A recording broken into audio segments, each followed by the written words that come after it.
Esam ieradušies pie Brīvības pieminekļa, kur 4. maijam par godu norisinās Latvijas skolu putāju orķestru defilē programma. Noskaidrosim, kas tad ir defilē un vai ļaudis vispār zina, kam par godu ir 4. maija svētki. 4. maija defilē programma jau ir vairāk kā 10 gadus. Tieši 4. maijā mēs tiekamies šeit, un tā ir tāda iespēja to finālu konkursu organizēt Latvijai ļoti nozīmīgā laikā un pie reizes iepriecināt arī skatītājus un kā vēstīt Latvijai, ka skolu jaunatnes pūtēju orķestri ir tā mūsu nākotne un kas ļoti sasaucās ar atzimšanas ideju, kāda ir 4. maija svētkiem. Un tā jau ir tagad tradīcija šobrīd. Ir 2 Rīgas orķestri, ir no Jelgavas, Liepājas, Alūksnes un Daugavpils.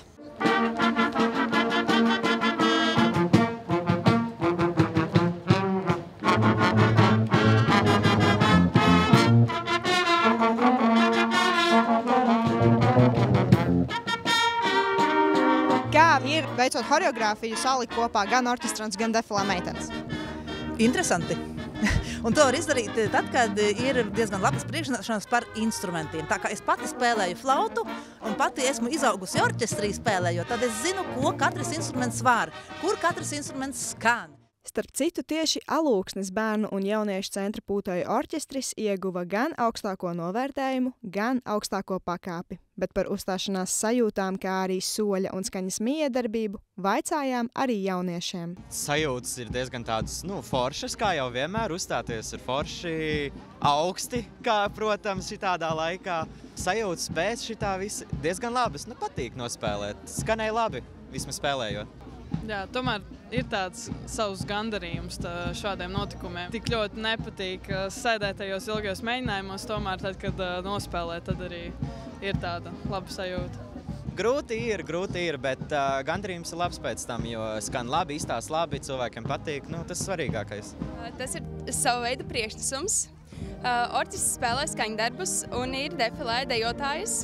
Lielākoties tās ir meitenes, kas, teiksim tā, izkliedē publiku. Mēs dejojam ar pomponiem, jeb tā saucamajiem pušķiem, un mēs dejojam arī ar karogiem, gan lielāk, gan mazāk izmēra. Šobrīd gan mums līdzi ir tikai mazā izmēra karogi, taču ir arī lielie karogi, ko mēs citos defilē priekšnesumos izmantojam.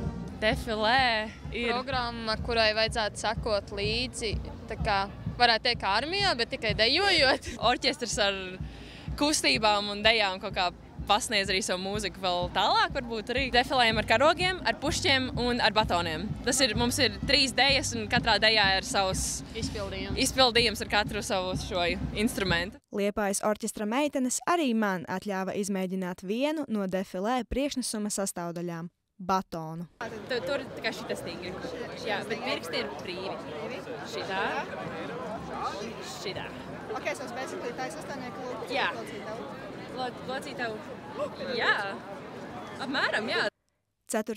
maijs ir svētki, kas vieno visu latviešu tautu. Lūk, ko par tiem dzirdējām. 4. maija svētki bija, ja es pareizi atceros, neatkarības dienas atgūšana.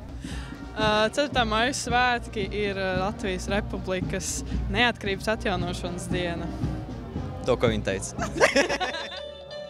1990. gadā es ar savu jaunāko meitiņu biju slimnīcā Vienības gatavē.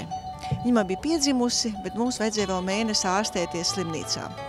Un katru vakaru no aprīļa vidus līdz pat maija sākumam es šķērsoju šo vietu. Un 4. maija es atceros nogurusi pēc dienas slimnīcā, kā tas mēdz būt, pēc visādiem sarežģījumiem. Es izkāpu no viena trolejbusa pie Stelnieku pieminekļa un šeit nāk un nesaprotu, kas šeit notiek. Cilvēki smaida, cilvēki iet ar ziediem, pie Brīvības pieminekļa ir tik daudz ziedu. Es virzos tālāk, saktas tirgus ir izpirkts, nav neviena zieda. Un es kāpu nākošajā trolejbusā, un man paņem tāda nereāla sajūta, jo visi ir tik laipni, visi viens otram dod, vai es man nevēlties apsēsties, visi ir saspiedušies, bet tik priecīgi un laipni, un es nesaprotu, kas ir noticis. Kaut kas ir noticis tāds, kas nekad nav bijis. Un tad es aizbraucu pie radiniekiem, kuras nakšņoju, un viņi saka, ka ir Latvijas Republikas neatkarība ir atjaunota. Un šo stāstu es vienmēr nesu līdzi un stāstu ar savai meitai, kurai tieši tikpat gadu, cik Latvijas neatkarībai. Sižetu veidoja Līva Estere Zondaka, Daniela Bīlmane un Paula Dziesma.